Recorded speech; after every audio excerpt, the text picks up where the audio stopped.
kabar, Ibu Bapak, Saudara-saudara sekalian? Mari kita bersatu dulu sejenak sebelum kita memulai ibadah kita.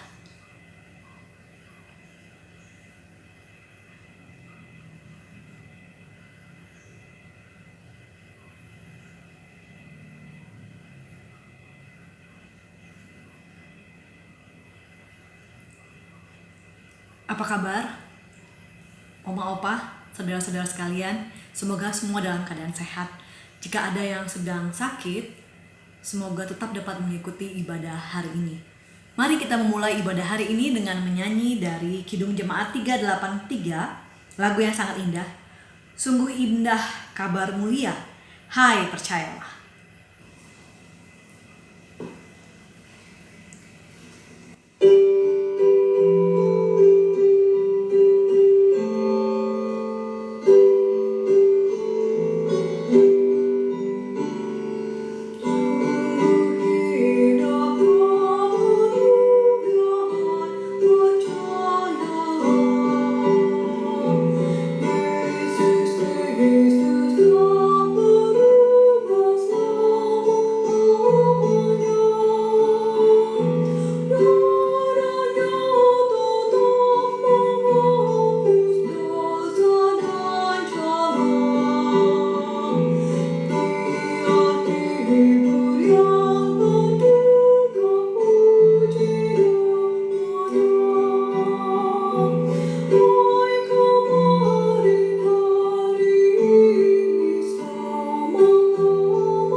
Mari kita berdoa.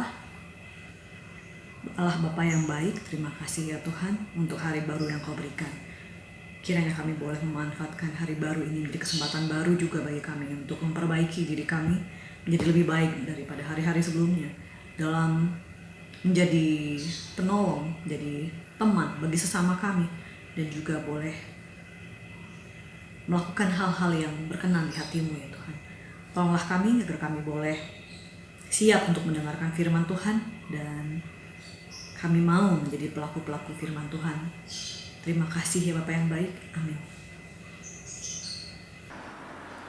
Bapak, Ibu, dan saudara yang dikasihi Tuhan, beberapa waktu ke depan ini, kurang lebih 2 minggu, kita akan memasuki masa Raya Advent, persiapan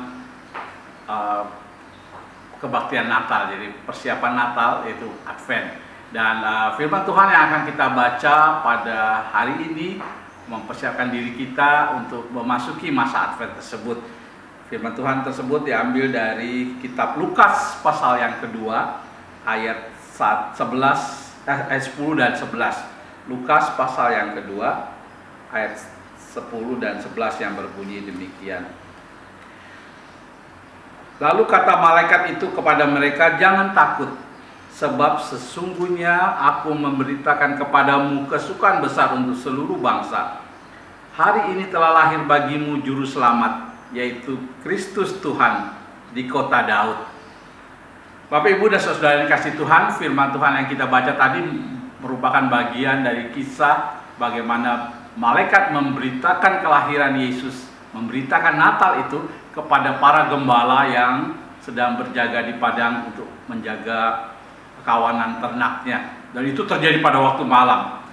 Kalimat dari para malaikat itu berkata, dimulai dengan kata, "Jangan takut, sebab sesungguhnya," dan seterusnya. Jangan takut, Bapak Ibu, dan saya membayangkan tentu saja takut gitu ya. Bagaimana di tengah gelapnya malam itu tiba-tiba ada cahaya yang begitu terang dan ada suara gitu ya. Itu membuat takut kita aja ya Bapak Ibu yang sudah terbiasa tinggal dalam suasana terang ya, di kota besar, lampunya banyak. Kita saja tetap takut juga kalau tiba-tiba ada kejadian seperti itu. Apalagi gembala yang pada waktu itu di padang dan suasananya gelap. Dan berita ini mengatakan, bukan saja jangan takut, aku memberitakan kepadamu kesukaan besar untuk seluruh bangsa.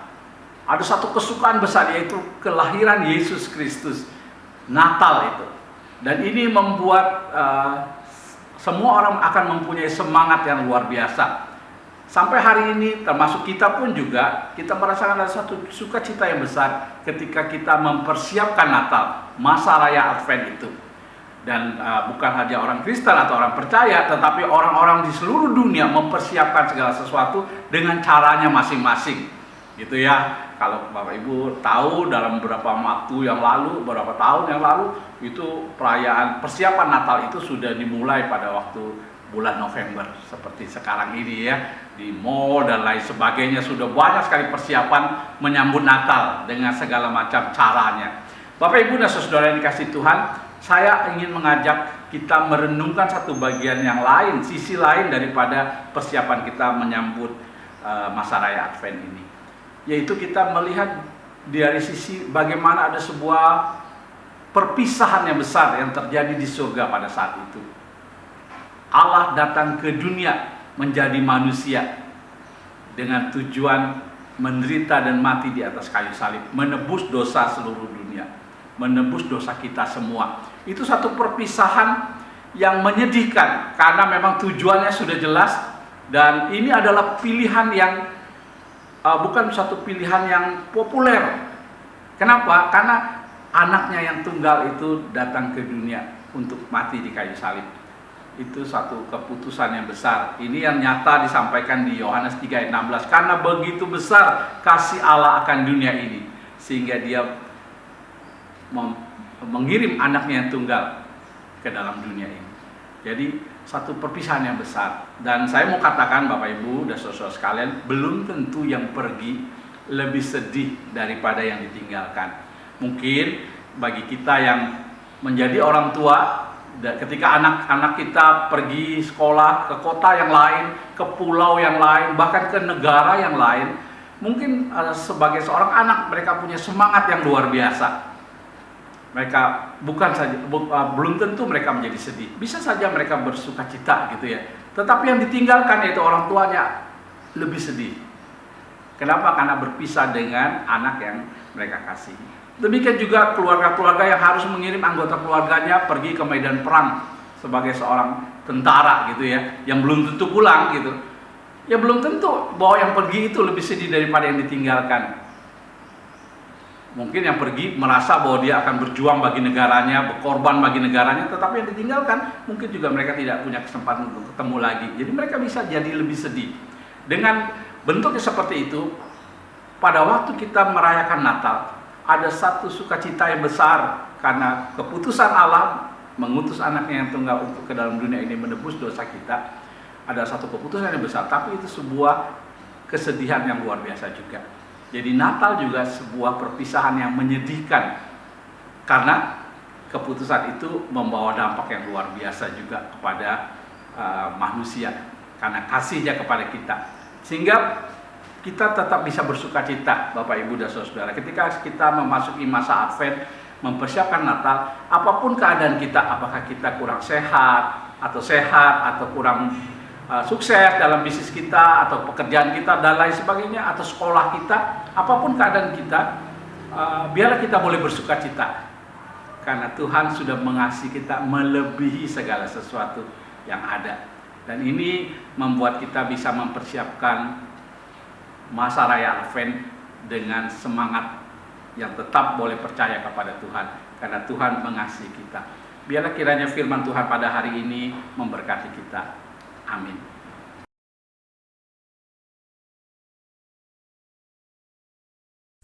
Bapak, Ibu, Saudara-saudari sekalian, marilah kita memanjatkan doa syafaat kita. Mari kita berdoa.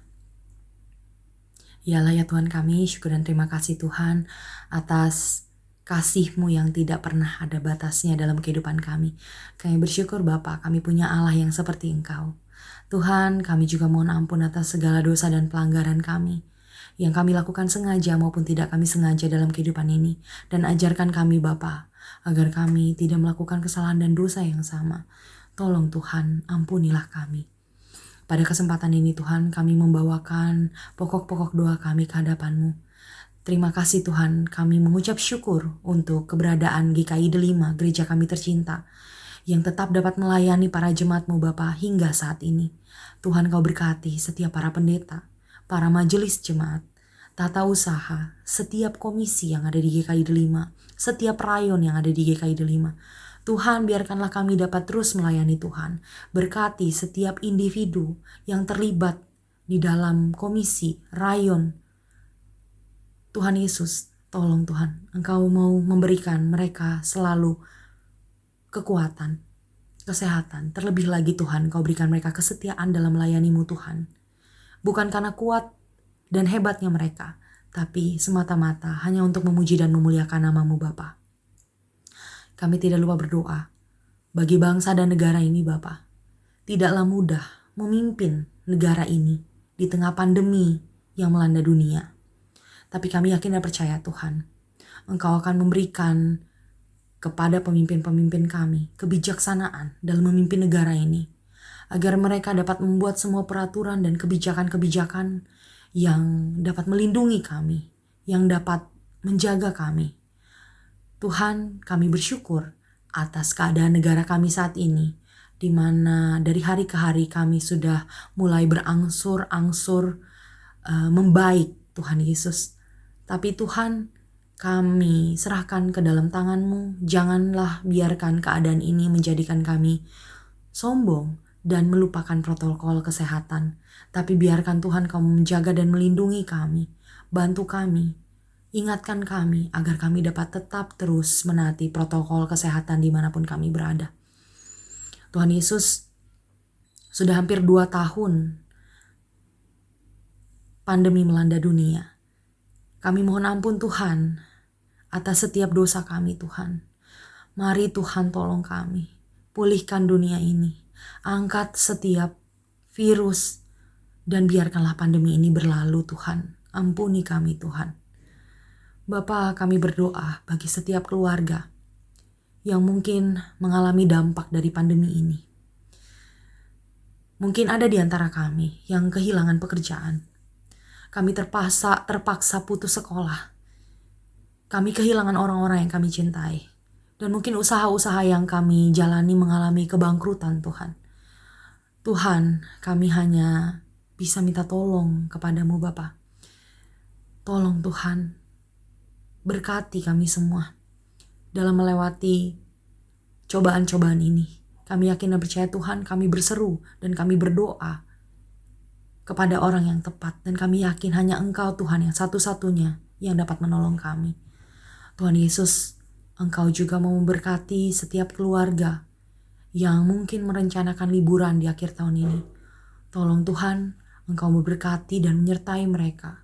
Ingatkan mereka selalu Bapa, agar mereka selalu taat protokol kesehatan dan biarkanlah mereka dapat pulang dari berlibur dalam keadaan yang sehat dan walafiat. Tuhan Yesus, inilah doa kami. Kami serahkan doa kami hanya ke dalam tangan-Mu Bapa. biarkanlah kehendak-Mu yang jadi dan bukan kehendak kami. Inilah doa dan permohonan kami Bapa, hanya di dalam nama Tuhan Yesus Kristus yang adalah Allah kami berdoa. Amin. Demikianlah firman yang kita dengarkan hari ini. Semoga kita bersama-sama berusaha untuk menjalankannya dengan sepenuh hati kita, karena Tuhan pasti menolong kita untuk mampu menjalankan firman-Nya.